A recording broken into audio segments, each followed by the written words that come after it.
All right. Thank you for dinner. We appreciate that, Ms. Holmes. All right, let us go to, so we finished up third grade literacy, and we finished up CCMR. We're going to come back to third grade math. So how about we try and tackle seventh grade math?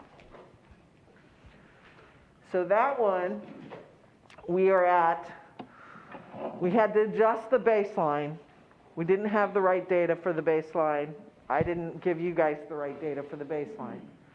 So it's at 5% is where we are right now. And you had set a goal at 36%.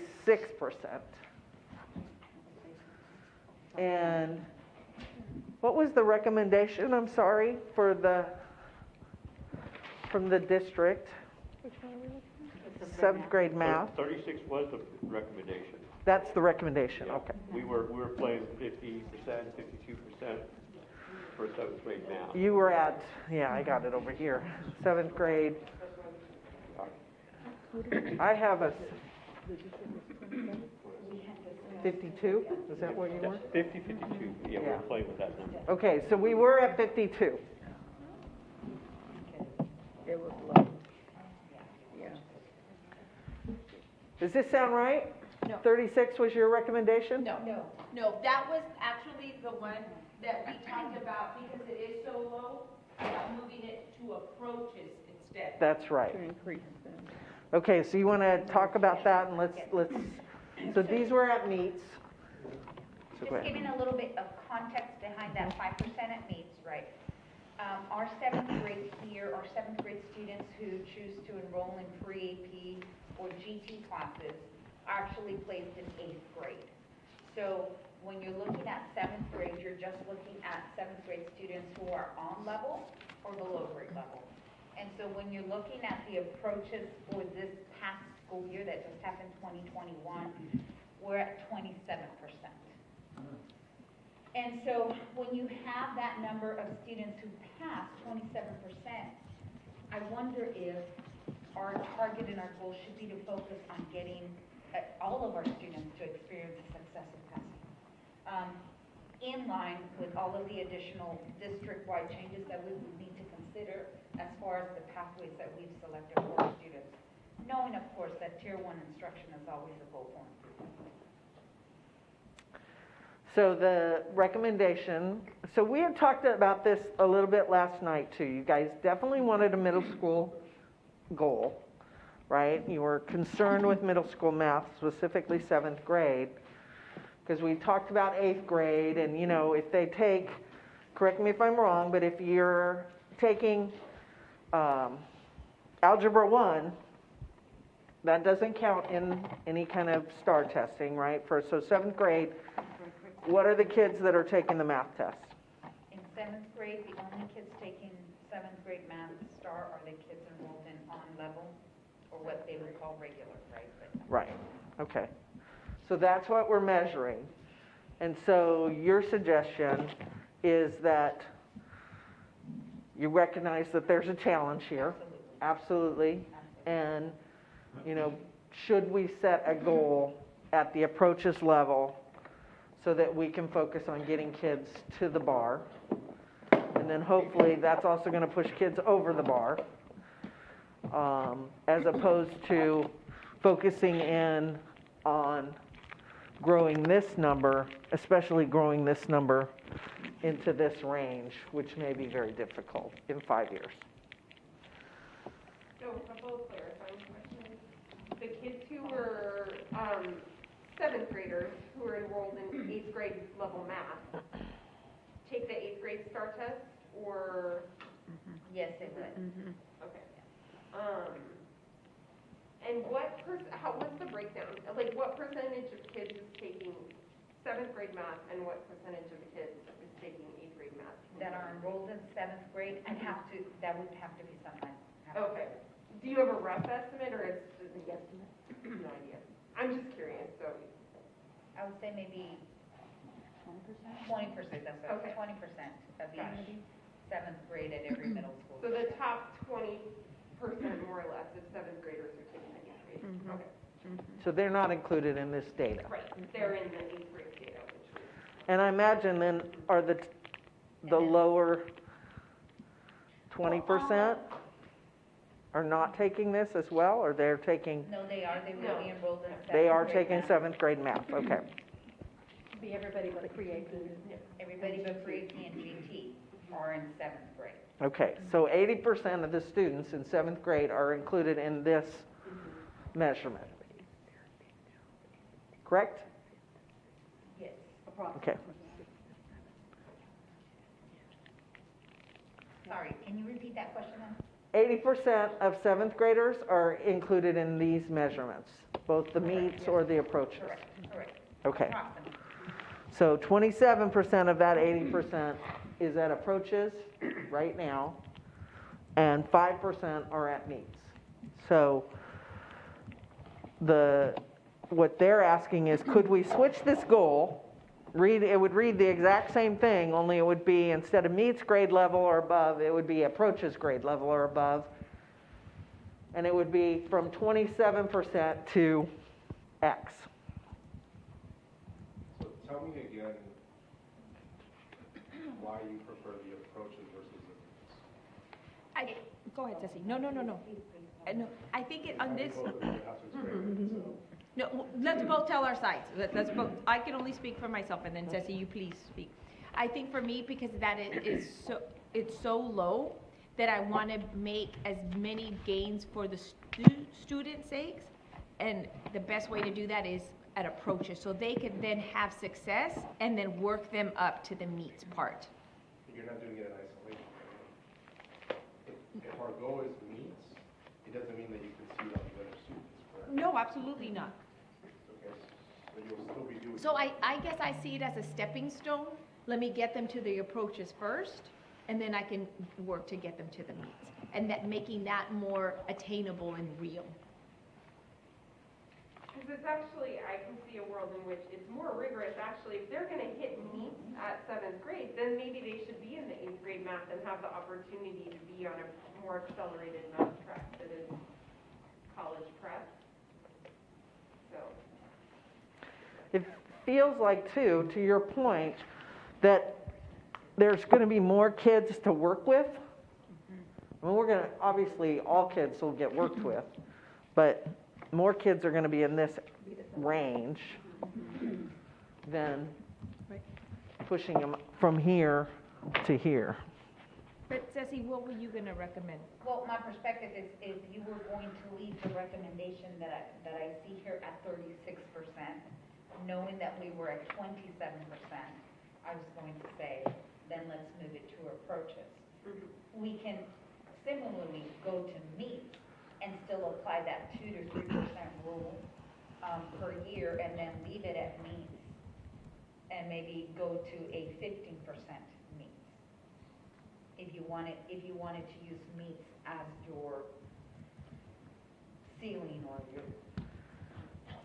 your goal to reach.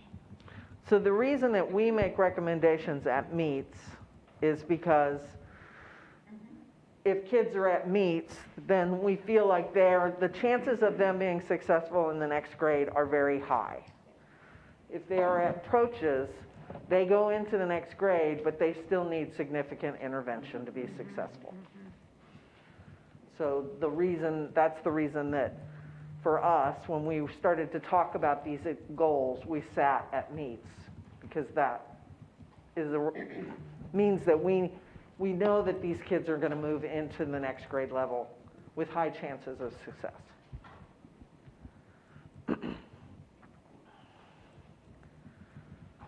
Or you can consider this a growth goal, because this would be the one goal where you can look at growth, because they've taken a 6th grade math. So we can set a goal of certain percentage of students that reach that growth, that every student reach a 1-year growth. Right now, we don't have that because obviously we didn't have the STAR last year. But that could be, this one gives us that opportunity to just focus on that growth, especially when you know that there's a lot of growth happen here, as we continue to focus on tier one. And I guess for me, it's looking at it from the standpoint that if we had 800 students in 7th grade, only 27% of that 800 got to approach pass. And so I can understand the need to, if we were going to rewrite the goal at approaches, because only 27% of 800. That's a lot of kids to try to move to the approaches level, much less even the meets level. Because typically your approaches is in the 70 percentile range. And we're talking 27%. Right. What were the numbers last year on both meets and approaches? Approaches, meets 5%, approaches 27%. This is 2021. What about 2019? 2020 Yeah. is 19% For approaches. for meets For me. and 55% for approaches. So you went from 55% To 27. 7. Do you have 18, 19 numbers? Not with me, but They're not on that taper? My computer died. this is 2019, 2020. Oh, I thought it had 18, 19. Does it not? Okay. You said for 7th grade math, right? Yeah, but that's what these are, I right? don't know. It'll come out weird, but I can pull it up. The 2018, I know, because I was looking at it last night, was 16% met. Meets. Yeah, we're at grade level. And in the year prior to that, it was 15%. So a 3-year trend of meeting is 15, 16, 19, which in every instance was significantly below Region 20 and the state. Yeah. And that's why we said yesterday, there's a fire here. I mean, this is a big problem. But I that- think what I'm understanding differently now is that if we take, because I understood about 8th grade that we take our top 20%, say, and put them in Algebra 1. Mhm. Now what we're saying is that actually happens in 7th grade. So we've taken our top 20%, so if you add 20 to any of these numbers in the 7th grade, that's where we might actually be if we had all the kids who are in 7th grade taking the 7th grade test. Well, and I understand that as well, but it's still a significant amount of students that should be at grade level, regardless if the top 20% are there. We talk about addressing the middle ground student, the student that's the significant percentage, and that's what I see this being indicative of. We need to address it. When do they start to select their CTE pathway in high school? They actually start in 8th grade. In Well, we get the majority of them. 7th or all 8th grade? 8. Okay. They can't take principal's classes. They can't take high school. Well, obviously, if they're behind, I think that would even impact their choice of what career field that they want to take. So, putting a check mark here, saying 7th grade is a very critical year, based on the fact that we've been significantly below 3 consecutive years, means that we got to put some significant attention to this. That's just my thought. So, yeah, I think we definitely believe this is something that we need to pay some attention to. So I think what we're trying to figure, and, you know, this is where I'm going to have to defer to the experts in the room, is, you know, the difference between, you know, if we focus on strategies to move kids from approaches to meets, are those strategies different than moving kids? Okay. So those are different strategies. So that's where I would see a reason to have an approaches goal as opposed to a meets goal. Do you see what I'm saying? If the strategies are going to be different that you're going to deploy, then there's a reason to have that approaches goal. If the strategies are the same, there's really not a very, you know, or you go with the growth goal, which you could say, those are harder to calculate, right? Because now we have to say X number of students will grow X percentage across all objectives, right? So, and you're already doing that. You're already measuring, so you know where kids are, right? You know, it's harder for the board to set a goal around that growth. If we look at the approaches grade level, then we're looking more at tier 1 instruction, which is, you know, what they get every single day in the classroom. And from what I'm seeing, it sounds like that's where we need to make the changes, is that what is happening every day in the classroom in terms of good instruction, catching kids that are lower and you know, targeting them with RTI to build them up to that, rather than taking a group of, you know, 5% of kids who are already at, you know, at grade level and trying to move them from so far down below to, that wasn't coherent. I think we're going to affect more kids if we look at an approaches grade level for this particular one, because the lack of success is not there. And when you think about the strategy, so let me try to see if I can phrase it. Yeah, phrase it better than what I did. So tier 1, clearly, the indication here needs to be supported. It needs to be strengthened. So when we're talking about the only 27% actually even met approaches, then you're really thinking from a teacher's perspective that we need to strengthen the tier 1 instruction so that all our students can experience success. Right. Thus, the reason to focus on the approaches, just so that they can meet what the state would define as minimal success, right? If we focus on meets, which Ms. Rodriguez already said, that's then on top of that, a different set of strategies to go deeper. Now we're going to try and do two things at once when we know that first we need to build this foundation well, because clearly that is the sense of it. Okay, so I hear what you're saying, and I want to make sure that we're clear with the board. So when we think about this, if 27 plus 5% is 32%, that means 68% of the 80% who are taking 7th grade math did not meet grade level. Yes.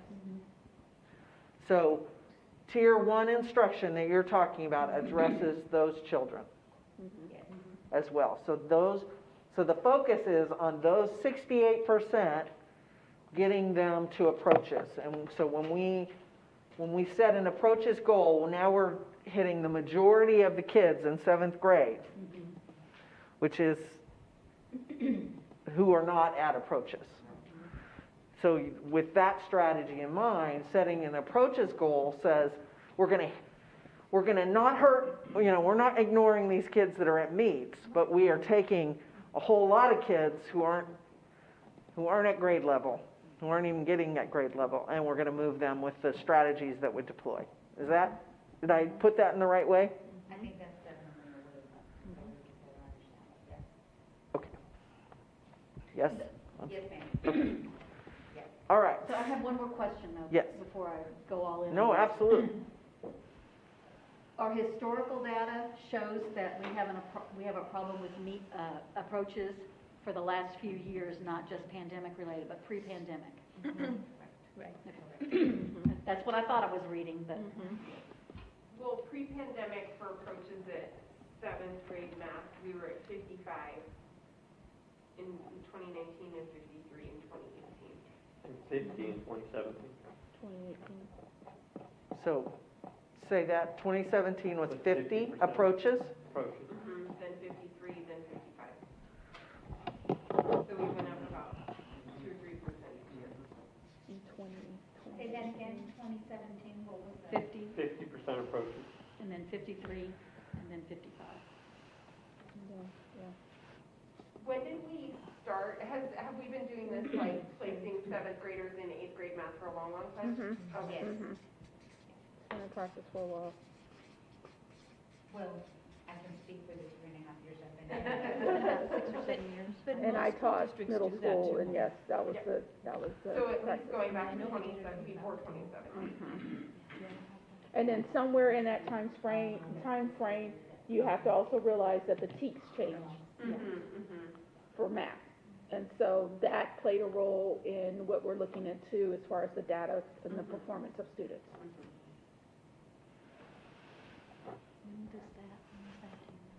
So I guess we have two questions on the table. The one is, do we want to go with approaches or do we want to go with meets? And then the second one will be, where do we want the target to be? So we've kind of heard some arguments for the approaches. Does anybody have a significant argument that they want to go with for meets? What is the approach's goal? I'm sorry? What is the approach's goal? We haven't set a goal yet. So that would be, I mean, I would like to look at what that would look like to make a decision on which one Okay. to choose. So right now, at meets, we're starting at 5%. At approaches, we're starting at 27%. And in 2019, just to make sure I'm thinking, we were at 19% in 2019, correct? For the meets? Yes, Okay. at meets, And we were approaches at 53%. 55%, I think, if I could read my writing. 2019 is 55. Okay, Yeah. good. Just want to make sure I have that in my head right. Go ahead. So a target here, if we were to go with a 3% a year growth, would put it at 20. Just throwing a number out here right now. At this one, it would put it at, somebody help me with math, because clearly this is a math goal, and 43, so 15 and 17 is 33? 40, 42. Is that right? Yeah, that's right. This adds up. Doesn't look right. All right, so those would be, From 27 to 15-point gains over 5 years, 3% a year. We didn't make those kind of gains here on either one. So, and that's 3 years. So we are, I mean, to me, if this is the trend line, we're going to have to make significant changes to behavior, adult behavior, to get to a 15% gain. So that's, to me, that's a stretch, right? Comparative to what we've done in the 3 years prior to that, at either level. So these may be too stretch. They may be too stretch. So I just wanted to get us at a starting point. So either way, we're moving. This means we're getting this many more kids ready to go to the next grade level, but they're not going to be out of the woods. They're still going to have, need intervention in 8th grade. This way, we have a much smaller number of kids that we're preparing for 8th grade that should have the best chance. So I think what we've heard here, the argument for approaches, is that we have a different style of instruction that is a strategy that can deploy, that'll reach more kids. That's what I heard. And I would have to agree with that. The approaches level. Okay, so you're for the approaches level. I don't know if that gives you the information you wanted to make that decision, but I'm still processing Okay. and looking at what that is. And the same thing that's been said in our earlier goals, if we're not even looking at pre-pandemic to be sort of a baseline, then I think we're failing our community. We need to look at what we have done in the past. This one is unique because it's probably the worst one we have, which means we need to up our game here because there is consistency in negative numbers for us. So it requires a different effort, a different approach. Monitoring is fine. We could even say we'll monitor it every year for approaches up to the 5 years. But I just don't want to end up below where we were before. And that is what you're putting on there right now. That's the trend you're having us. We're not even, if we do the approaches at 42, and we're at 55 when we had the last assessment, and this is over 5 years, mind you. I may not even be on the board 5 years from now.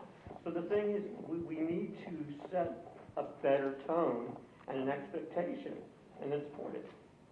Okay. So the selection of either meets or approaches will dictate our focus, which then dictates our investment. Is that right? Say it one more time. So the selection of meets or approaches would dictate our focus and set the tone for our investment. It would set the tone for their strategies that they would deploy and come back with you and give you, either ask you for resources, but also giving you progress monitoring around that. And the strategies to get measurable gains from approaches to meets are materially different than those from did not meet grade level to approaches. They're distinct, separate, there is no overlap. No. No. I would say there is, in the sense that first the teacher needs to master how to even get kids to the approaches level first, right? Based on our data, that hasn't been mastered yet. And so we can say we want to even move meets up higher, but you can't even get or reach meets unless you reach approaches first. So kids won't even stand a chance to give us a percentage point in meets if they haven't even approached, if they haven't even passed. So when you look at that, how are we going to move the needle on and increase the percentage by 15 points when we need to increase our percentage to get our kids to pass and hopefully beyond passing so that they could even be in the needle under meets? Our investment in the strategies to get, theoretically, right? And there's a bona fide question, is that a judgment statement, that the investment to get students from approaches to meets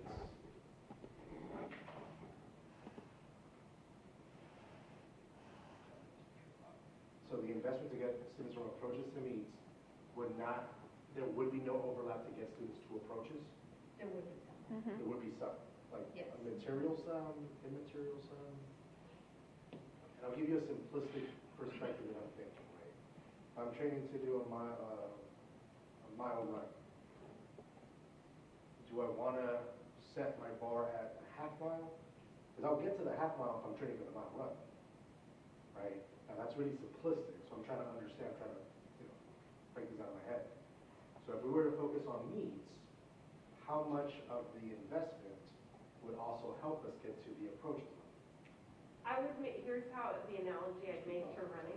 You speak wrong, that's all. Okay, so if we're setting a goal, like say we've got a class full of non-runners. If we set a goal that you're going to run a half marathon, so think of the Masters as a marathon, needs as half marathon, approaches as like a 5 or 10K. If we've got all of our kids sitting on the couch right now, it's better to put in strategies that are going to help you run a 5 or 10K, because you're going to hit that. Like you can get there. But if you set for a half marathon, Without causing injury. huh? Yeah. How do you get them there without causing injury?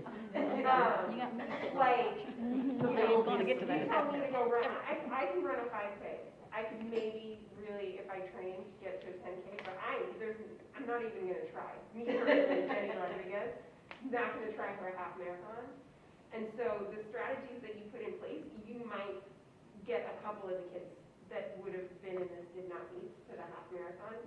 But you're going to get, if you focus your strategies on helping the majority of the kids, then you're going to get more of them to the approaches level. That is the logic. And possibly even more to the meets. Because when you're thinking about increasing that 5% of meets, you're really only increasing the meets based on that 27% that got approaches. You're not even hitting the rest at that.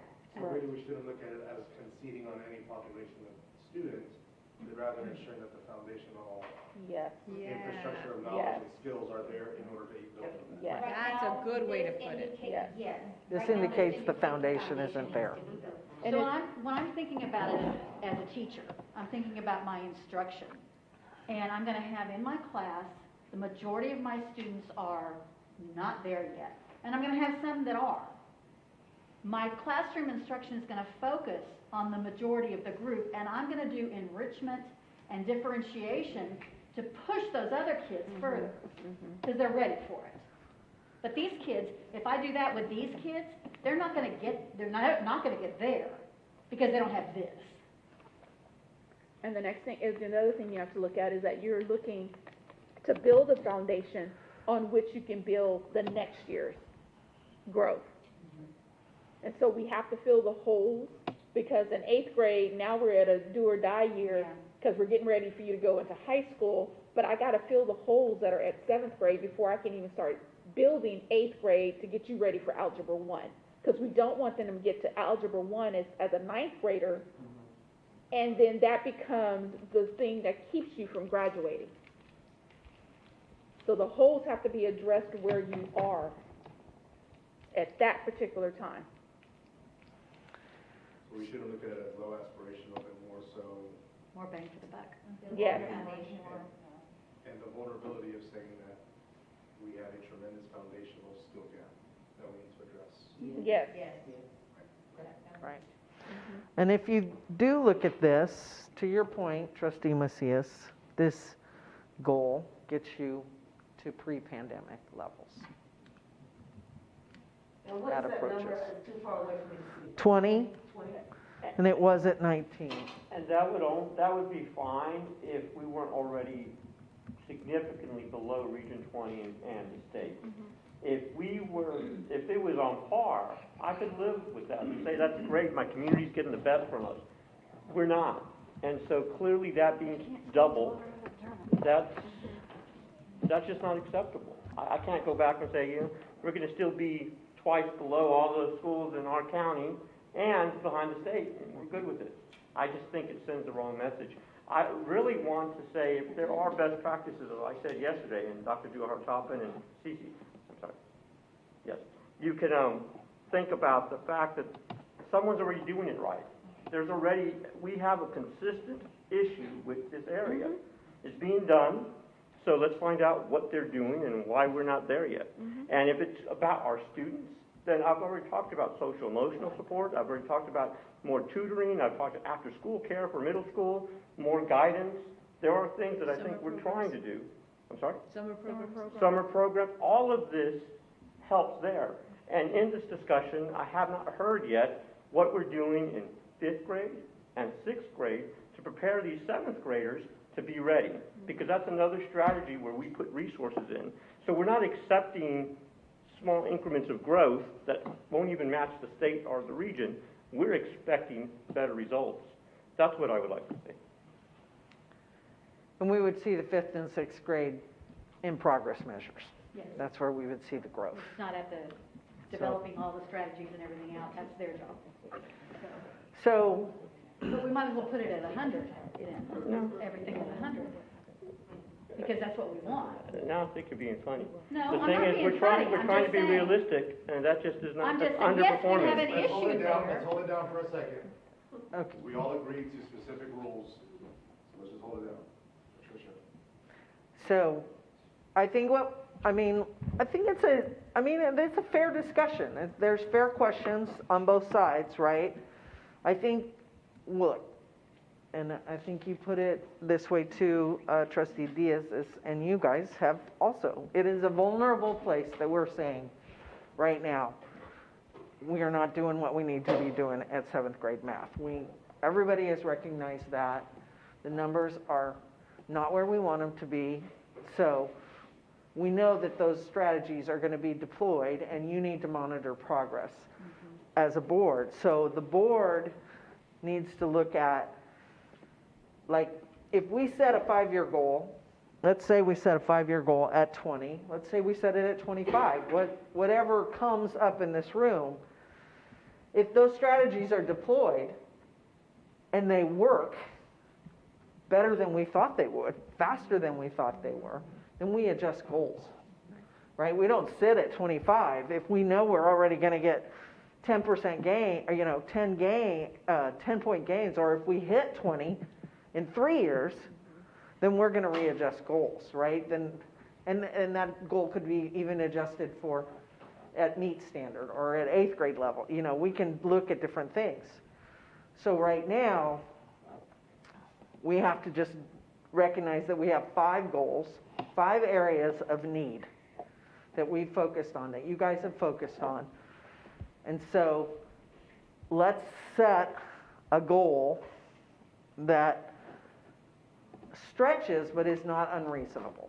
And so we have to think about that in terms of even the other goals that we've set and what have been there, you know, what has been the growth gap where we've moved. We've never moved more than 20 points on any one goal. So 20 points puts this at 25. This is a 15-point gain. Is it where we want to be? Absolutely not. And everybody's recognized that. So the board needs to decide, and I think at this we can just say, these are the 2 numbers. This one is a big stretch. This is still a stretch, I would say, if I'm looking at you leaders over there, you experts. So from the board's perspective, to move this conversation forward, let's just go around the room and find out where you want to be. Where do you want to be? Where will you accept? Not where we want, because we know we want something different. Where will you accept that this is a feasible, attainable goal that is going to challenge our district to change what's happening now so that things go better for kids? Okay? I didn't hear, what was that? What did you say? He Or wants you need time. Pass. Does anybody have, He wants us to go back to it. Oh, does anybody have a thought? Or want to put themselves on here? Trustee Knoyer? I would like us to look at the approaches goal and look at that 42. Okay. So 42, oh, sorry, this was meets. I was looking at meets. I think we had already decided to go to approaches, so sorry about that. So 42, 27 to 42 is 15 points. If you add in, or it goes into 47 if you go to 20, that's a big, big jump. But, and it's getting closer to where we were pre-pandemic. So you're at 42. Trustee Eaton, are you still processing, or do you have a thought? You're confused? Okay, can we clear it up for you? No, not now? Not right now. Okay. I would say 42. Like, where did the 42 come from? I'm sorry? I don't see it on here. Where did the 42 come 42 is our goal, so that would be the goal. from? Okay, okay. So we're discussing whether we go a goal of 15 points over 5 years or a goal of 20 points over 5 years Okay, I got it. at approaches. So we switch Kenna over to approaches because we think that'll address more, it'll build the foundation faster. Because we can cover more children. Exactly. Okay, okay. Approaches. Approaches at what target? From the 27% to. We're starting at 27. Right. to We got a 42%. target of Is that 47%? 42 is a 15-point gain. This is a stretch. This is a stretch. Okay, 42%.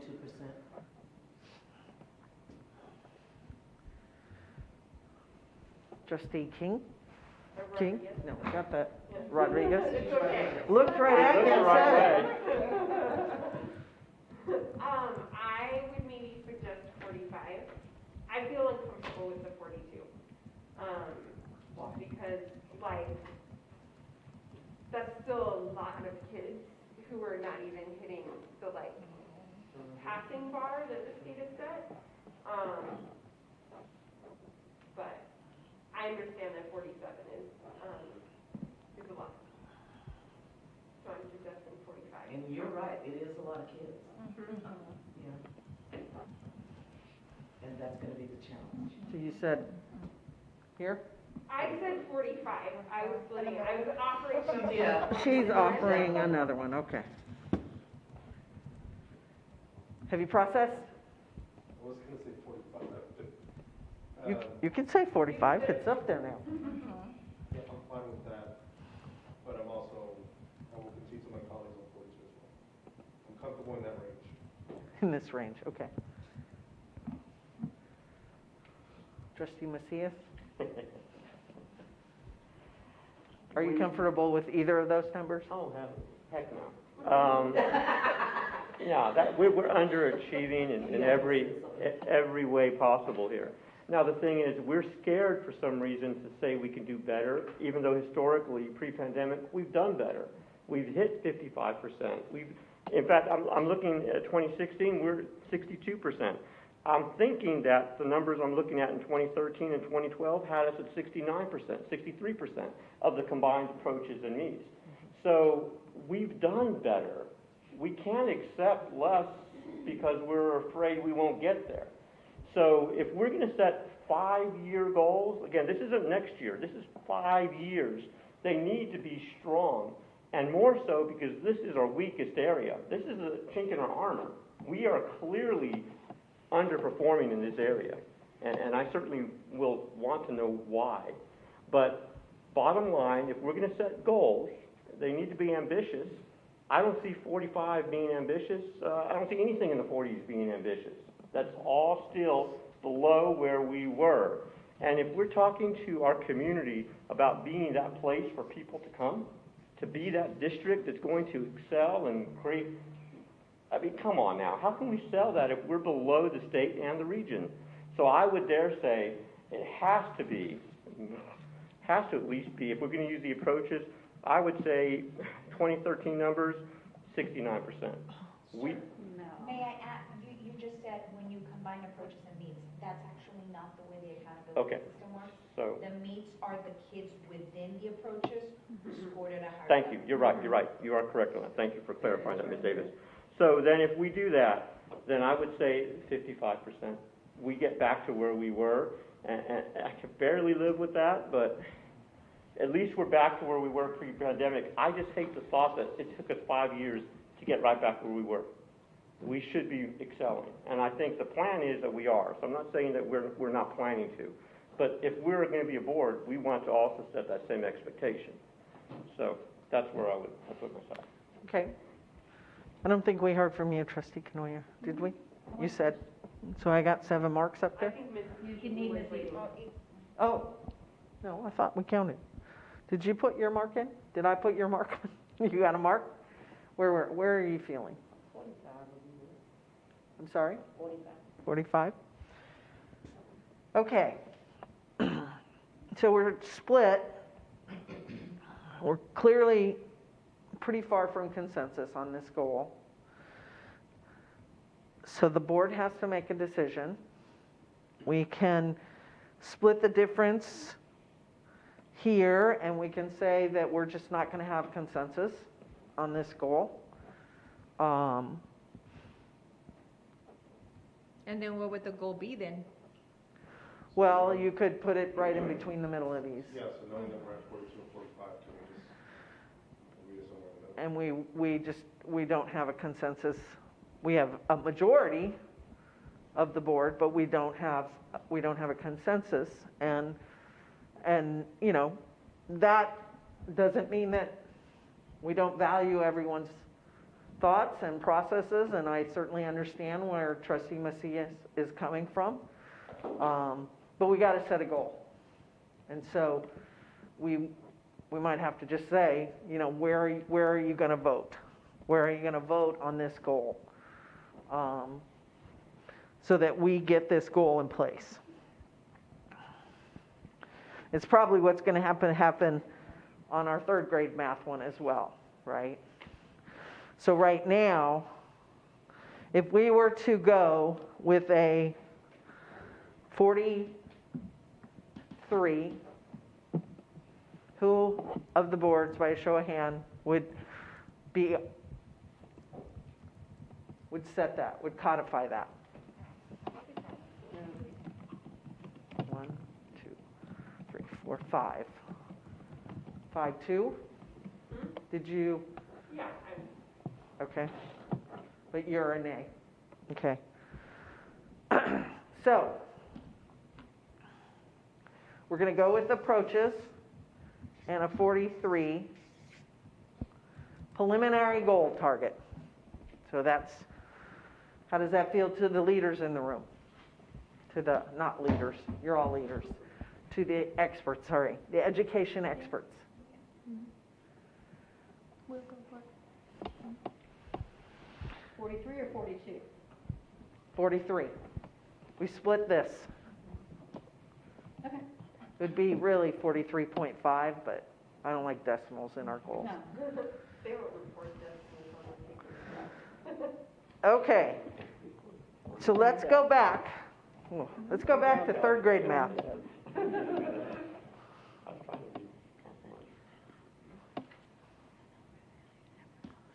Not that one. I got a lot of slides, don't I? Okay, third grade math right now. We were stretching. We went from 55. Where's our stuff on that? Oh, that's right. Yes, thank you. So this is our third grade numbers. We had a recommendation of 30. With a starting point of 21. So 21. We had state, region, board, pre-pandemic. This is where we were, or Judson was pre-pandemic. So, you guys had 55, which is this one here. So we got to get somewhere between a 30 and a 55. Well, we don't have to get somewhere between. We can pick either one of those numbers. But that's the range right now that we're looking at. So the experts are at 30. The board is at 55. I think there was some agreement here, somewhere around 36. Or did I just make that up? I wrote the number down, so that's why I'm thinking there was some agreement. At 36? That's, the 36 came up when we added 15, for the 3-point growth over 5 years. Mm-hmm. That's where. That's right. That's right. Good memory. So that's a 15-point gain. 36. Once again, yes. Could one of the board members explain why they thought 55? I forgot, I'm sorry. You guys We remember? thought it was a bigger number to start with, didn't we? I think they were trying to go to pre-pandemic. But I don't think that was, Pre-pandemic is not right. that, and that you were only off by 1 percentage point on your baseline. So your baseline was 22%, it was 21. The original goal I received was at 40%, I see 55, so I don't know how I it think the got, baselines we were going off of were pre-pandemic baselines. So we were looking at 46. No. And we were given the information about the pandemic results, but like we were basing it, I think our logic was that like, well, as the years become more normal, kids will bounce back faster, especially the younger groups. But So I see that could be a bit of faulty logic. we were always going with the 22 because that's the number we thought we had. Now it's 21.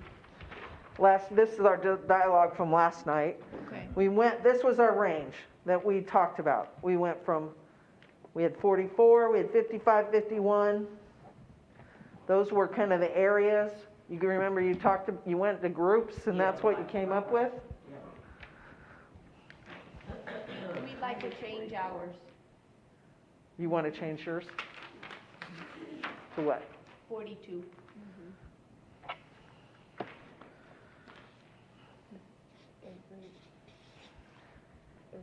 You guys were at 44, 55, 51. And now there's a recommendation for 42. This was started 1 point lower. So these were, so it's closer into where you were talking about yesterday? Yeah, that's huge. I mean, that's still a really big stretch. It's a 20-point jump for sure. And that takes us back to where we were in almost where we were in 2018 and then 2019. It's like a couple of years. Because this is meets, right? Not approaches? Yes, it's meets. It's meets. So that's a 21-point gain.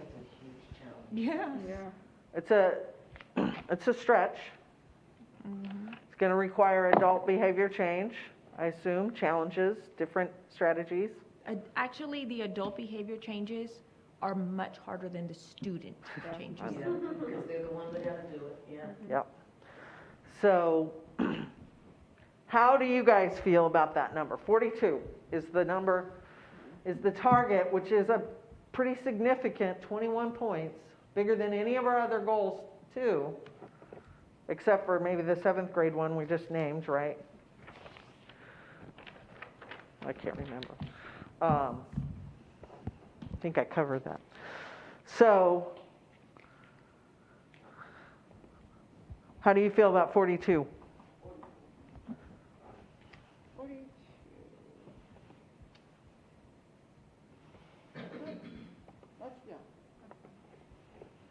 I still think that's a really big stretch when we're asking teachers to change behaviors in reading and in math. So what's your number that you feel My like? number, I could live with 35. Okay. You guys gave us 42. But we like that one better. I just know how difficult it is to change teachers' behavior in one area. Yeah. Much But less that's what it's than- going to And take, it's the right? same- That's Yes. what it's going to take It's to the dig same ourselves teacher. out of this. Yes, It's the same teacher. and it's, Yes, yeah, it's the same exactly. teacher, so they're not, it's not just, only the math teachers have to do this. The reading teachers and the math teachers have Have to to do both. I mean, because they're both. And So that goal's going to be the teachers, the people with the boots on the ground are gonna have to meet both goals, right? Yeah. At the same time, so whatever strategies or resources we employ, sometimes it's not about the money or, throwing money at the problem, it's that it takes The time building the to capacity. learn, to adapt, to build the capacity to reach that level of instruction that we want to reach. Right. Please don't mistake. The we whole should. buy-in process, everything. the time it takes for planning when you're doing something new. So It's not like they have any time now. the strategies you deploy with your teachers on literacy, do they affect the math? They would affect the math scores. Somewhat, but there's a very Yeah. specific So type that of reading you have to teach for a math test. It's a If you don't different teach it type in of reading. approach. It's a genre. Yeah, It's a genre. it is. Absolutely, yeah. And as a former principal, I can tell you that when you have to embark on something like this, when you're looking at numbers like this, and you're trying to put a plan and a system into place, it's getting the buy-in but then you have to do the job embedded professional development that goes along with that. But then there's the planning piece, and then the actual delivery of the instruction and monitoring it.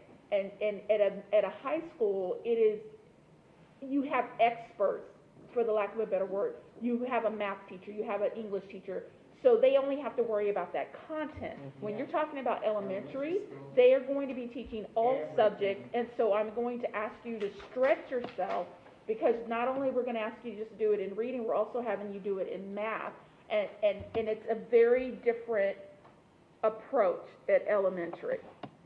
And I'm just saying that it's very different. At high school and in middle school, you can really hone in, because I have these 6 teachers that are teaching English.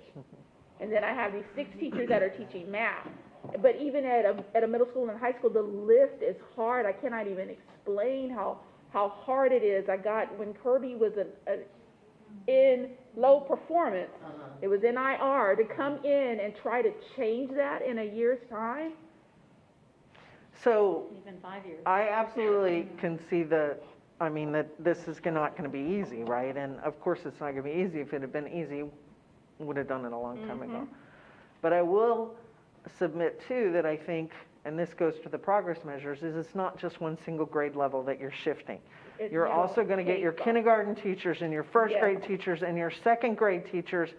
And that, to me, feels like a strategy deployed throughout those grades So it's is every teacher easier getting than on just board. saying only on the third grade teachers. No, I'm So not- put your best teachers before those, and, there's different strategies, right? So I guess I just want to make sure that we're not, But it's the same thing for kindergarten teachers to have to learn both things. For first right, grade but we're teachers, not they have just to learn saying there's both. one group of teachers we're picking on, or we're No, saying has to, it's you're that's right. doing a K, it's really going to be a K-5 push. It's an Right. So alignment. it's an alignment, vertical alignment. On. But when you're thinking about those perspectives and you're thinking about, for example, why is math looking lower, right, than reading? Well, when you think about the state has been focusing. They put out reading academies, and that's a requirement now for all the teachers. So they're having to do hours, and I mean hours, it's like getting a master's degree, Yeah, it is. forced to do their reading academy. And so, but the focus has been in truly understanding how to deliver instruction in reading that follows a science. Even the state has not been able to spell out how to do that in math just yet, right? And so, and I guess that's why when you think about, and you look at the data, right? Look at the late data for seventh grade math, you're seeing that there's a bigger jump. I don't deny that we have fabulous teachers. I don't. I think we do. I know we do. But, so we're asking them to employ these strategies for reading. Get your master's with the reading requirement now. And then on top of that, implement the strategy for math. So I know our teachers don't want any less for our students, and I know our teachers want all of our students to experience success.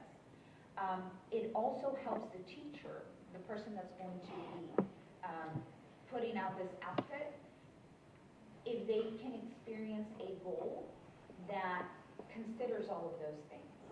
And so with that, that's why our recommendation is what it is. That's not to say that we will never strive for higher. We will always strive for more. But I think there's just a feeling when you walk into the classroom and say, you know what, if I work this way, if I implement the strategies, I know I have the board support, I can get us there. It goes with the feeling too. Those are my 5 cents. So I appreciate that. And I think we've heard that there's a lot of passion behind all of you guys is in what we're trying to get to. So for this goal, I'm going to go back to, we had 36 and we had 40, we had 30, we had 36 and we had 42. 42 is on the table. I think Trustee Canoyer said that she felt like that was too aggressive and backed it to 35. So I'm over on this side of the room now, and I'm going to come back. You said 42 you were okay with, and you said 42 you were okay with. 42.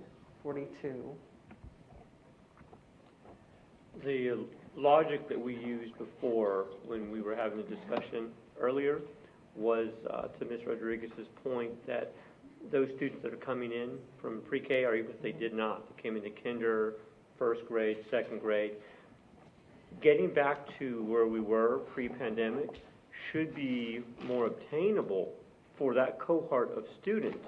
And as a result, again, lowering our expectations based on inconsistencies, because we've been there already, just sends the wrong message. So I won't even bother to tell you my percentage because no one's going to agree with it here. I don't think that they see that we've already done it and that we can do it again. It's not the 7th grade cohort that's been impacted because of a year pandemic. This group's coming in fresh. And in 5 years, I would expect we get back to, and exceed, actually, where we were. So 42 is just way too low. I mean, it's just under where we were before. And so I just can't. In third grade, we're talking about third grade, yeah. Yeah, So exactly. 42 is 45 was where the region was. and 49 was where the state was. 46 is where we were in 2019. So it's slightly lower than where we were Yeah, pre-pandemic. and that again, this is again after 5 years, so it's not year over year. I could definitely see some sense with that. But if we're doing our job, and we haven't talked about it yet, and you mentioned that we would, teacher retention, experienced teachers, the right support systems. If teachers have concerns, and if there's administrative concerns about the resources not being available, again, this is where we come in to talk to administration. What would it take? And again, like I said earlier, not why, but how. How can we make this doable? And again, we can't be subpar. We got to be better. Okay. So we are at, the majority of the board is at 42. So we have all 5 goals now set. No, we don't have goal 5 set yet. We don't? No. Oh, we haven't talked about kindergarten. Dang. All right, kindergarten students, scoring on track. Okay, we reworded this because there's actually a test that is the multi-dimensional test, and we wanted to name it. It's the state test. And it has 3 components to it, so it is a multi-dimensional test. And so right now, we have entering kindergarten students. Entering kindergarten students will not be tested until October. Cece, you make sure I'm saying this right? Mm-hmm. So we would not have a baseline until October on this, because we would want to do this year's kids, this year's cohort, right, as our starting cohort. And we know, so I put in it would increase by 10 points, but that could be different. We could have it be a different number. I just put that number in. That I don't even think you guys recommended that, but it's a placeholder. And so we would measure that, and it could still be June of 2026 because we could go with end of year data. Well, no, we couldn't. We still have to go with October, don't we? You're right. Because that component in text Kia is not measured at the end of the year. So the specific component that you asked for, which was the school readiness, doesn't actually come out in the end of year text Kia, only in the beginning of the year. When it was originally designed, it was designed to measure kindergarten readiness. So when it came out, maybe 5 years ago, it was only a GOI test, beginning of year test. Then there was a push for, well, hello, this test ought to measure that growth. So then they designed a MOI and a GOI component to it. But in the middle of year, you're not measuring kindergarten readiness, right? So it would be an October 2026 measure. So the other thing is that was important to you guys was that there was a difference, that we were able to break the data down between those who attended Judson Pre-K and those who did not. We don't have previous data for that because those kids were not coded differently. But in the future, we can have those breakdowns so that we can actually see the success of the difference. And it also would then speak to things like, if we know that Judson Pre-K are scoring 20 points higher than kids who aren't in Judson Pre-K, then perhaps a recruitment effort could be resourced, or there could be different things that you could talk about from strategies. So this is one way to look at that Pre-K. Another one that we talked about would be kindergarten success, which has an end of year measurement. Yes. You would be actually looking at the entire text Kia assessment from boy to MOI to OR, which would be similar to what we showed you last month. Taking a look at how many students showed progress from beginning of year to end of year. And you could still include a Pre-K growth progress measure. Yes, we could look at PK4, because we don't measure PK3, but we do correct. assess Pre-K3. Pre-K 3 has more of a checklist type of screener. For pre-K 3, you would be measuring like, can the student raise their right foot, you know, and balance, raise their left foot. It's not a screener they would take that would be appropriate on the Not computer. academic necessarily. Yeah. It's more developmental. The data that you presented to us in August about, I think it was your team, that was, it showed, the assessment was broken down and it had a social emotional learning component. It had more than just literacy. Was that circle or what, yes, that, I think that is that one. So the kinder data that we showed you. Or it was pre-K 4 data, I thought. Okay. Pre-K 4 data had Had like phonemic awareness, letter yes, identification, that letter would be the sound. circle. That Phonological circle. awareness, rapid vocabulary, math, letter sound correspondence. And we had shown a growth. At the beginning of year, our pre-K 4 students were on 16%. And at the end of year, it's blacked out, guys. It's 70. But I remember It was showing 70%. Okay, Because thank I you. looked it up yesterday. Yeah. Oh my goodness. It's what? It was 70. 70%, we're on track. Okay. So right there, this could be, I'm wondering, if what you're looking is, what effect are we having with our pre-K 4s? Right. If you want to consider the pre-K data versus the kinder readiness data. Because when you say on track on the circle assessment, that is essentially saying they're at a developmentally appropriate level for a 4-year-old ready to go into kindergarten, correct?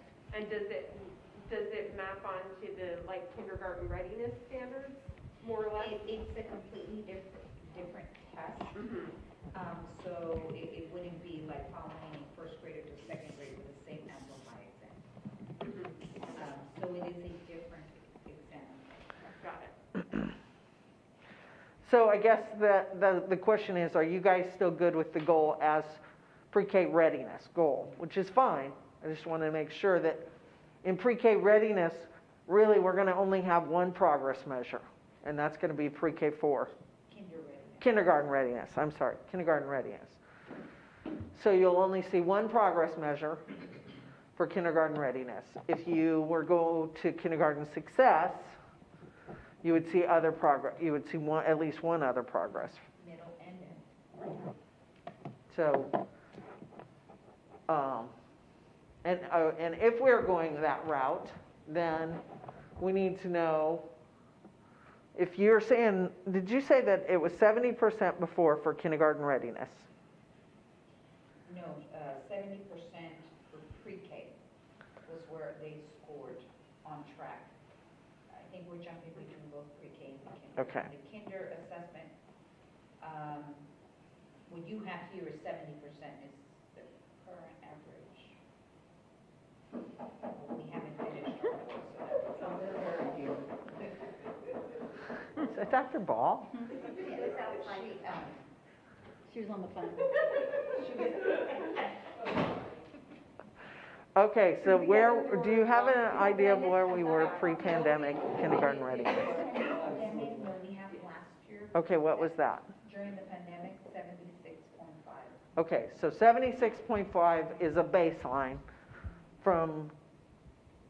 that would be the baseline, 76.5. Wouldn't the baseline be this school year? Yeah, it will be this year. I'm just trying to give them some context. So 76, I cannot write anymore. 76. And that 76 was the beginning of your measure or end of year? It was beginning of year measure last school year after they were out for 3 months. Yep. I would suspect that would be lower after 1 year of virtual instruction. So I wouldn't be able to provide that data until the end of mid-October, end of October. Can you give me the year before that? Kindergarten readiness, or is that not readily available? That piece is not readily available because it's not a star that gets automatically loaded into our. Okay, so on this goal, we're going to need to rely on you guys. So what do you would recommend is going to be the growth from like just percentage points, like percentage points from where our kids are going to show up this year, when you've got them all tested, which have them tested by October 27th, is that what you said? Yes. And the following year, when you have another group of full pre-K peoples coming in. Any idea? So you want to assess, Are we talking, yeah. yeah, that would, because it would I'm be a confused. different cohort of students if we just keep it at the beginning of the year. So you guys, well, to me, you guys wanted to measure kindergarten readiness based on the pre-K program that you have in place. I think we were trying to evaluate how effective our pre-K program is. Yes, that's So, what we were doing. so it's not necessarily kindergarten readiness for every student. We want to know how effective our kindergarten program, pre-K program is in getting them ready for kinder. Right. So do you not want to know the data for non-pre-K kids? Well, I'm not sure. I didn't interpret that that's what y'all wanted, but maybe it is. So I thought we were going to disaggregate them, but we were still going to measure it all Well, together. that's why we have to decide where we're looking and, you could measure the effectiveness of pre-K 4 on that year for the pre-K 4 student using the circle data. So, for example, last year, Boyd was 16%, and the effect that it had by the end of year was 70%. So if you're looking to stretch that for this coming school year, we can add percentage points saying that a student who enters your pre-K 4 will grow by so many points and extend that. If you wanted 70%. I don't know how to make that a 5-year goal, other than The other to set thing- it 100%. the other thing then is we could look at kindergarten period, end of year kindergarten scores, tracking our students who went through pre-K to see how successful they were in completing kindergarten,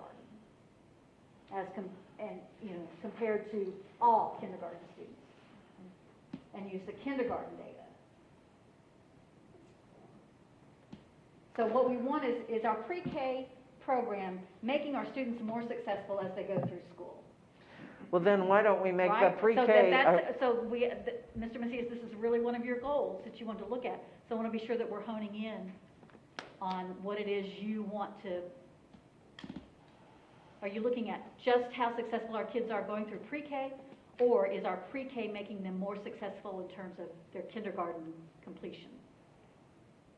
And following it on after that, of course, but. It was originally, and again, I'm open to discussion. So the idea initially was to examine how ready our kids going from pre-K 3 and pre-K 4 would be going into kindergarten. Okay. But as we look at it, I mean, I'm okay with the assessment in end of year for kindergarten as well. I'm open. I mean, I'm not tied to it, but the initial idea was just how are we monitoring the effectiveness of our curriculum in pre-K. That was the initial thought. would the board be okay with having pre-K success or kindergarten readiness as a goal progress measure to 3rd grade literacy and math, Instead of a separate goal by itself. instead of a separate goal by itself? Which were still required under the early long-range plan that we developed. I think you were part of that, and several other members were part of that at that time. We're still required to actually look at every single measure from 3rd to 2nd to 1st to pre-K. And it's part of the long-range plan that we would come and present to you in MOI and OI for all of these assessments. We're actually required. Okay. And we could then break it to see, not this year, but next year, pre-K and non-pre-K. You know, where they are Just in pre-K, kindergarten, just in right? pre-K. And do a comparison that way. And at first, that's what I thought that you were looking for, Mr. Macias. I thought that what you were looking for was a comparison. That's what I thought I heard you say yesterday. And I may have. It's been a long day. So, if that's the case, let's see if the board is all okay with that. That means we take away that last final goal, not that we're not monitoring it, we're shifting it to progress measure. So you would still see those numbers and measure progress, but that's a really hard, I can't even in my head put that into a 5-year goal. I'm really struggling with it.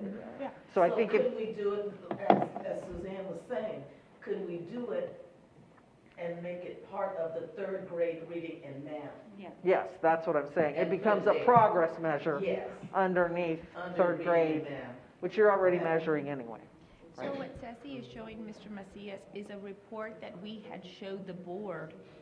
I don't remember how long ago it was, but Mr. Macias wasn't on the board, so just to catch him up in regards to how we had already done those goals. And the board actually approved that because by law, you have to approve it. And it was one of the committees, or I don't remember, but I think it was, Was the curriculum committee? no, wasn't I on think, long-range planning? long range plan. And did you put the annual targets in front Yeah, of there them? was, I thought it was YouTube, but it could be wrong. But did we put who in?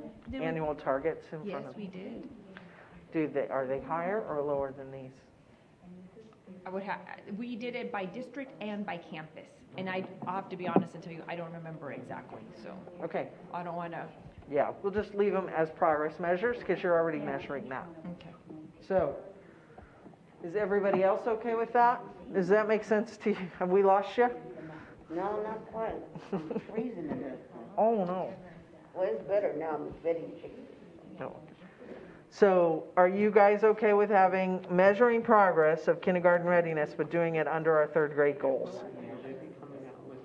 And I have a separate goal. Four Get goals. rid of goal 5. And that's plenty. I know. Because what we're trying to do is hard. Yes, this is hard work, to your point, right? So you're okay with that? Yes.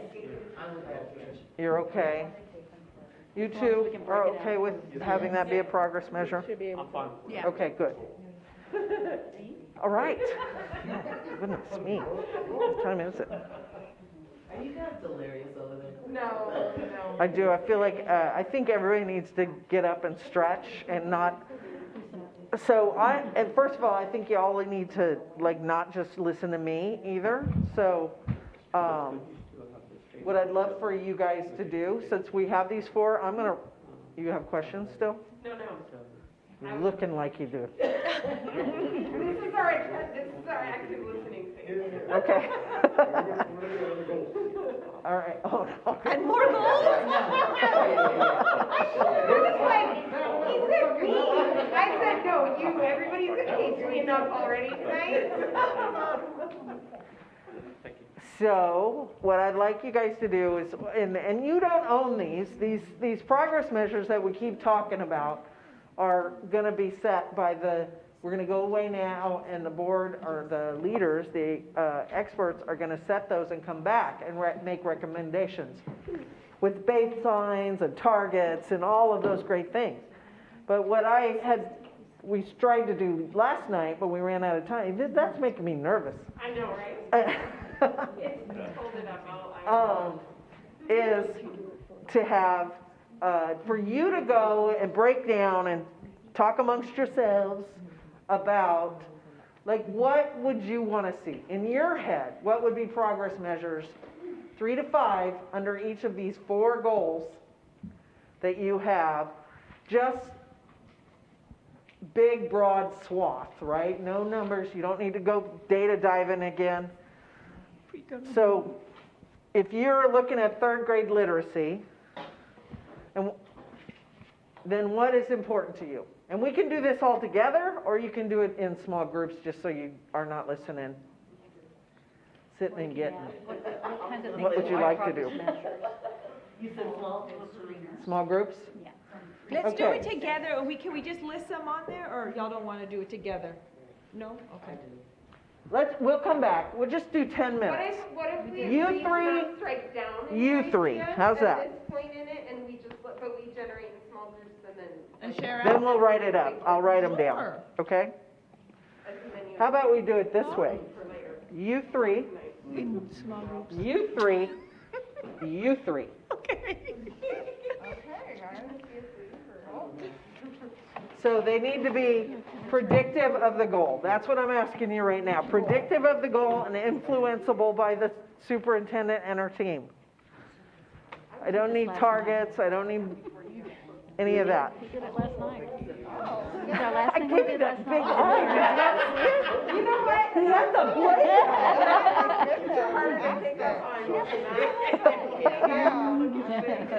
What did you think I was looking at you for? So we're looking at, what can we look at as data points to determine if we're meeting our goal? That's the progress measures. So what kind of information do we look at? Will they come and share with us to say, okay, we're gonna meet this goal because look at this measure, this measure, this measure. We're just gonna take 10 minutes. So what I said was, yes, the third grade reading Thank one, you for bringing me more we will paper. look at the universal screener. We'll look at the benchmark. Not that test anybody we can do, read which is my a release writing, but- star. They do unit tests. At the end of every unit, they do a standardized test across the grade level. And I think then we can also look at some information about RTI, how many students are progressing in RTI. And then we also look at, of course, that's not third grade stuff, but then you look at that same thing in second grade, first grade, right? So that we see, are we on track moving up? So let's do pre-K. I'll put pre-K stuff in there. And then it's basically the same thing for math, the same measures. Yeah, they do the same thing, because you do a universal screen for math and reading. It's required by state law. You have to do that, because what that does is it says, okay, these kids are tier 1, they're ready for classroom instruction. These kids are tier 2, they have some gaps, and so they're going to need some additional instruction that usually is handled by the classroom teacher. Okay. Tier 3 then means they are so far below or have enough gaps that they need a pull-out with a specialist or RTI teachers in a small group to catch them up. So that's how the RTI is 1, 2, and 3. So you do the same thing in reading as you do in math. Now, the RTI instruction always looks different, because in math you're teaching discrete skills, and in reading you're teaching that whole. It's more of a universal, holistic, when you learn to read kind of thing. But you can go in reading and go back to, did they miss phonemic awareness somewhere? Did they miss letter recognition? Maybe they don't have good letter sound. They don't know the sounds of the letters. They can name the letter, they don't know the sound it makes. Or is it chunking that they need? Is it blending that they need? Or is it vocabulary development they need? And that's a critical issue with a lot of our kids who come from a low socioeconomic background. They haven't been exposed to the vocabulary. Yeah. Well, and it's even harder for English language learners, because, they've got 2 languages. Those are smart kids. And then the progress monitors for CCMR, that sheet. All those things that we're looking at, the certificate levels, are we there? Mm-hmm.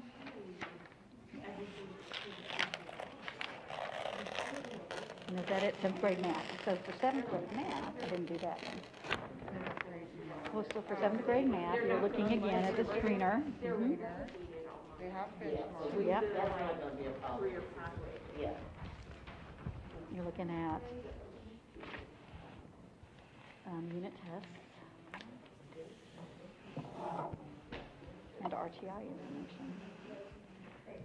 So formula is basic. It's very similar kinds of data, which makes it easier to track from grade level to grade level. Now, the unit tests can vary, because maybe the curriculum changes a little bit on what you teach and what time of the year. And when the TEKS change, of course, all that stuff changes.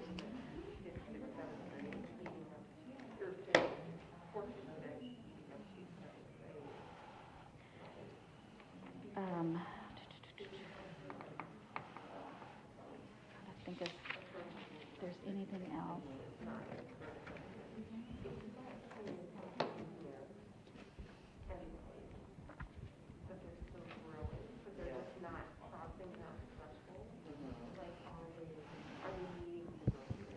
There's a lot of things that are more subjective, but you want as much much as you can that is non-subjective, objective information. I mean, you could always do. I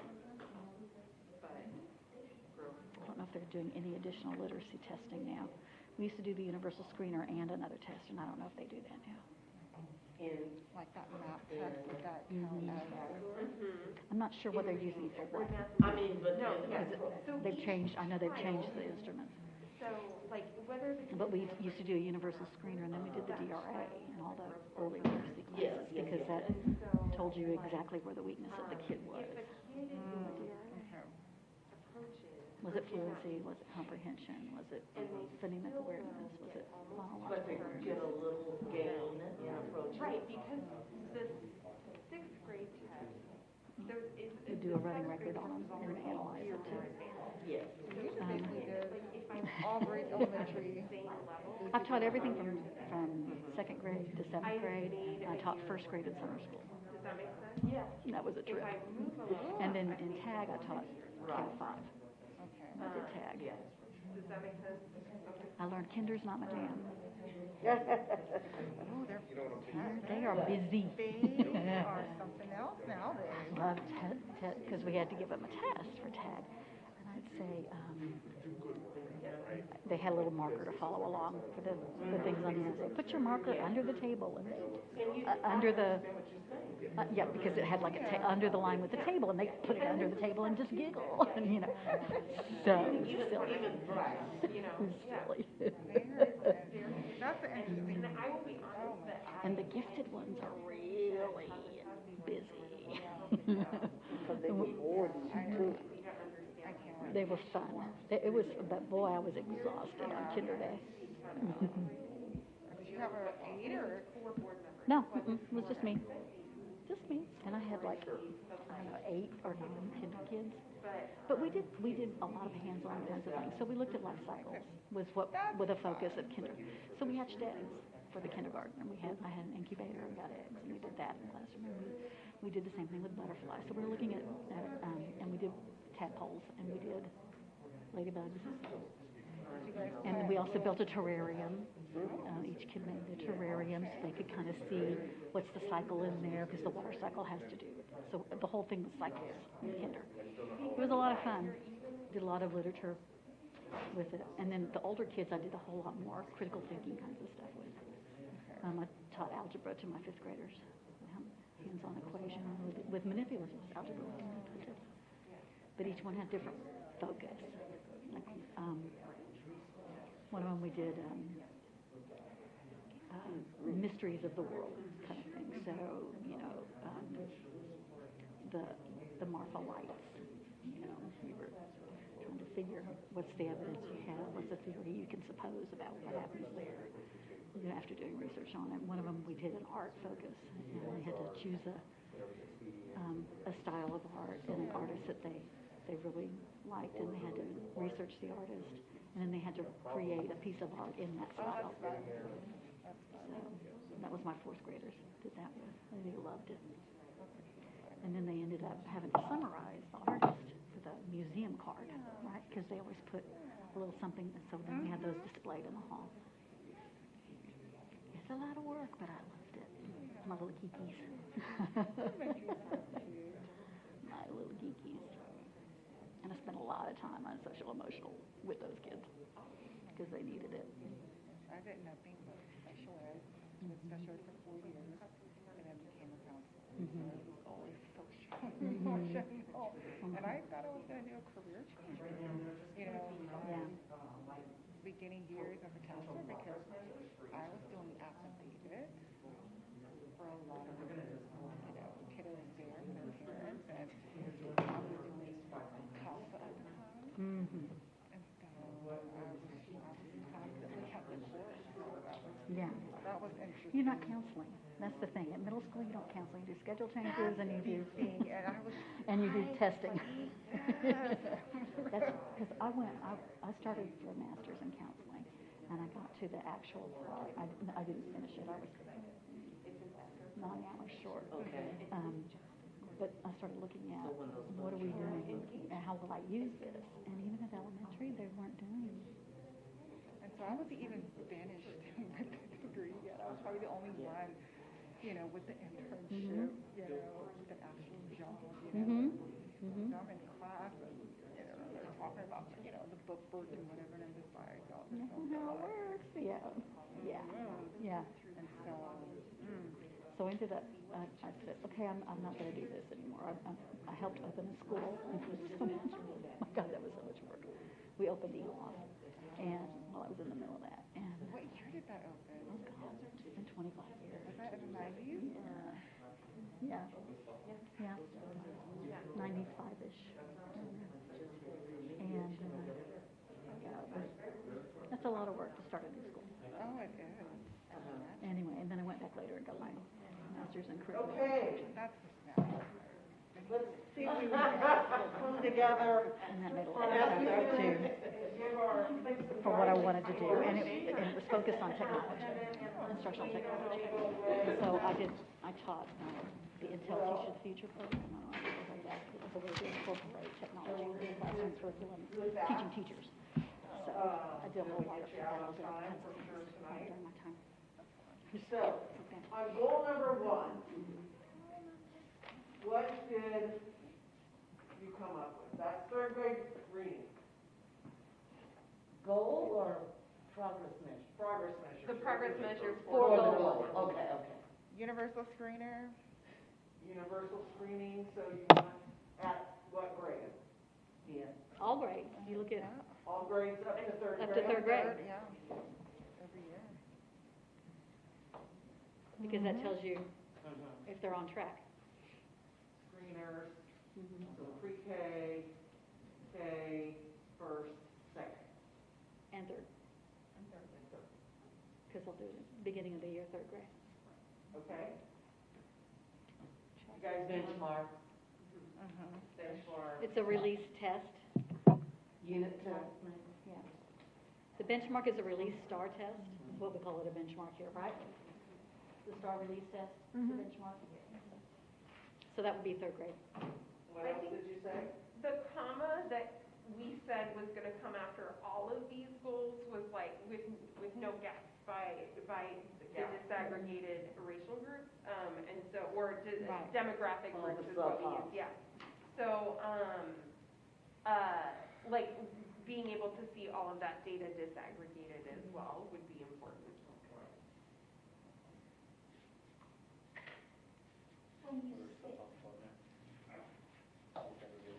I'm calling them disaggregated demographic groups because I was told by somebody that sub-cops can be derogatory. Oh, really? Because it's So that's sub, like it's below. Okay.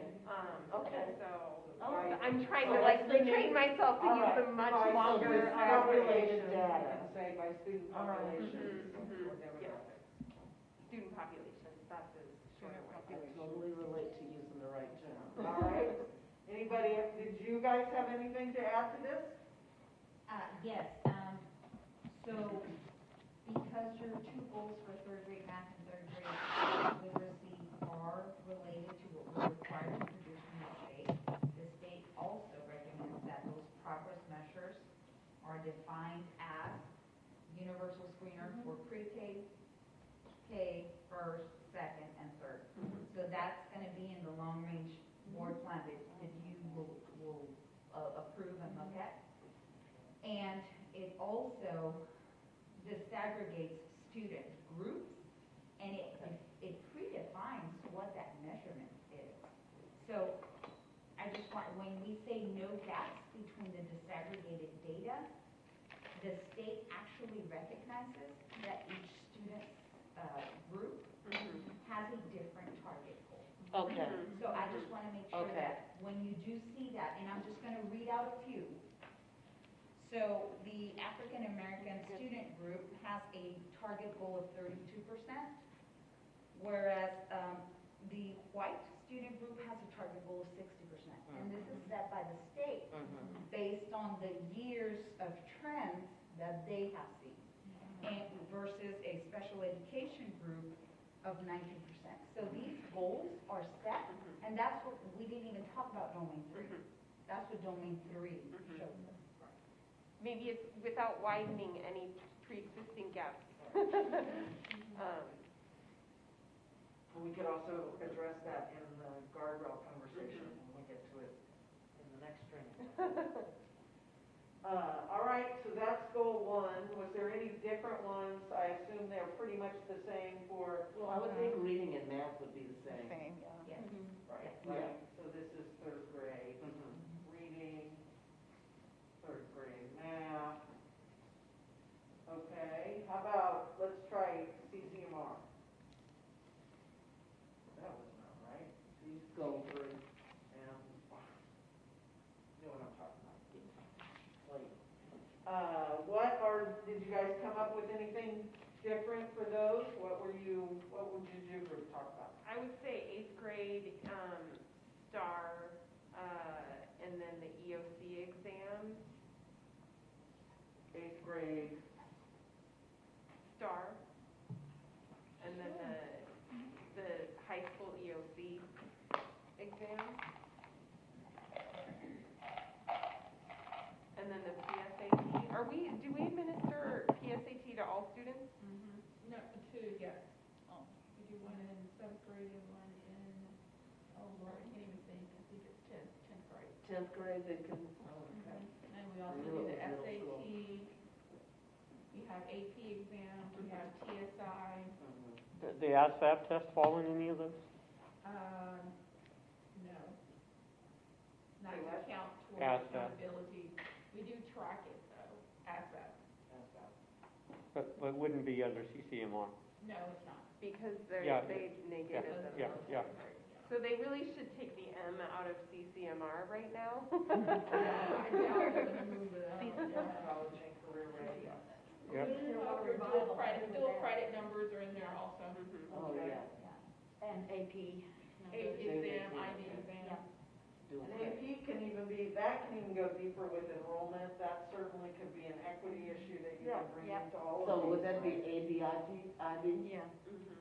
AP/IB? IB. And then you have your industry certifications. Yeah, certifications. Are there any, so you got 8th grade STAR as kind of an indicator that is different. You could have, you're only gonna get 3 to 5 goal progress measures under each of these goals. So, when you guys come back, what are the most predictive? And what would you say, especially under this one? Like, I know that Trustee Macias, you talked about the SAT being something very important. AP enrollment, is that something that is important? Dual credit, are there things, certifications, is that something that's high up on your list? CTE. And we're exploring, adding ACT. Exploring what? ACT. The ACT in test. addition to the SAT, because of the science component. Okay. Most schools, I know, but 7th most schools are grade? looking for ACT schools. Over SAT. They're moving, yeah. That's interesting. Okay, 7th grade, did we have any? It would be the same pretty much as goal 2, right? As what? As our goal 2. It's the same kind of data. Just Whenever manual, it's a screen. Some benchmarks. Benchmarks. Unit Yeah. So just at a different grade level, right? Yeah. It's another grade level. Yeah, 4th, 5th, Yeah, you want to look at 5, 5th, 6. 6th, 4th comes in there too, right? Because Because our our last last goal goal- was yes, at 3rd, so yeah. absolutely. So 4, 5, 6, and 7. And as an extra, it wouldn't be part of this, but we've talked about tutoring, interventions, after-school care, our after-school programs, I should say. Would we want to see what the utility is for those programs or those efforts? As just additional? Those are strategies that would be deployed to get to these ultimate goals. So you would definitely get, it wouldn't necessarily be in a progress measure, but when the board comes, or when the leadership team comes and talks to you about strategies, those would be incorporated in. And reason I ask is because I had mentioned in our discussion yesterday that after-school programming needs to provide a measurable outcome. It can't be just sit here and play games all day. Unless there's a goal to playing games and you're trying to build rapport, but trying to measure what that program's goal is. I would like to tie at least our elementary programming to increased performance in reading or math or something like that.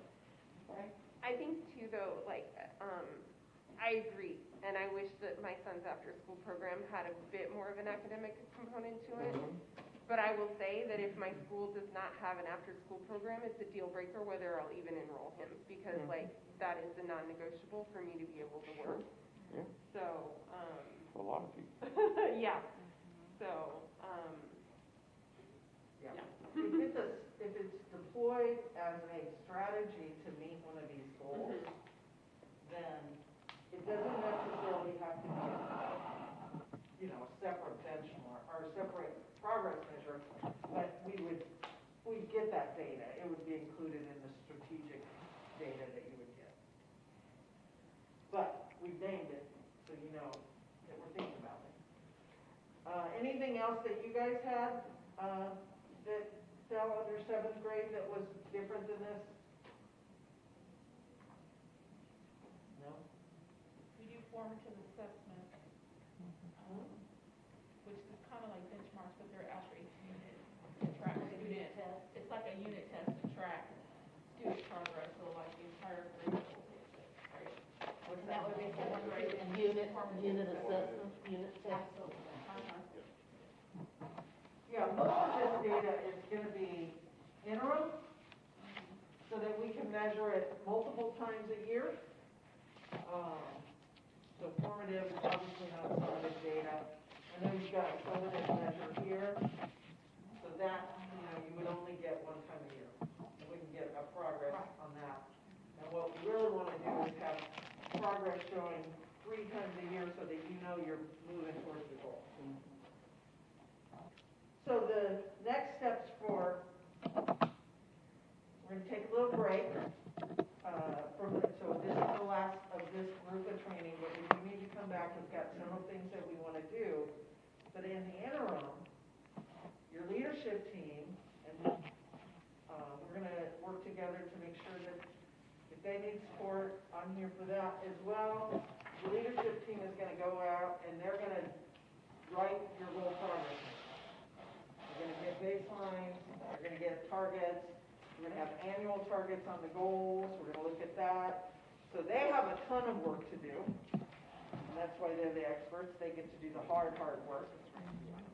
And they'll come back to you guys with those progress measures and those recommendations, so we'll have a complete slate of what our student outcome goals will look like. And in the next training, we're focusing only on the non-negotiables and the guardrails. And once we have those, which hopefully are not going to be quite as hard, then we're going to get those together.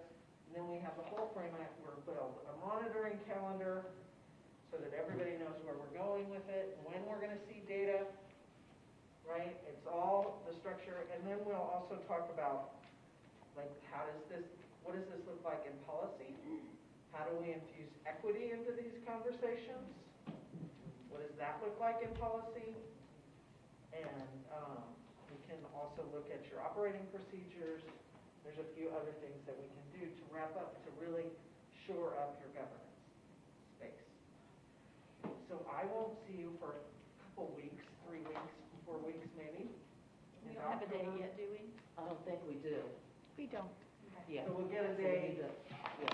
But thank you guys for this hard work. You've done some tremendous work over the last 6 sessions, 5 sessions, because I think we missed one.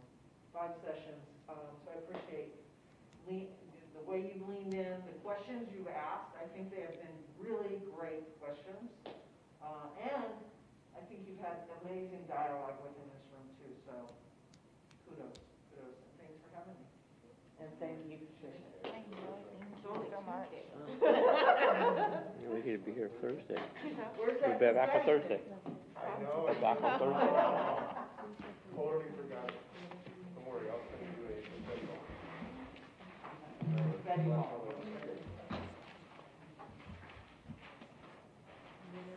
So we have no other business. I would like to say, oh, here we go. Betty, we did not have any action at all on item 3. We did not go into closed session. We did not discuss, and she's gonna write that on the notes. And nothing on operating procedures. Right. That was because item 3. Number 3, discussion. And do y'all ever wanna approve those, or do you want me just to leave them alone, or? I think we should wait and not, Okay, Until we kind of get done with when this. we're, yeah, Complete all this. okay, so that everything else that we Just want take it to. off. okay, no problem. So if there's no other discussion, then at 8:53, this meeting's adjourned. This training. Thank you. Yeah. And bed. Betty, can you help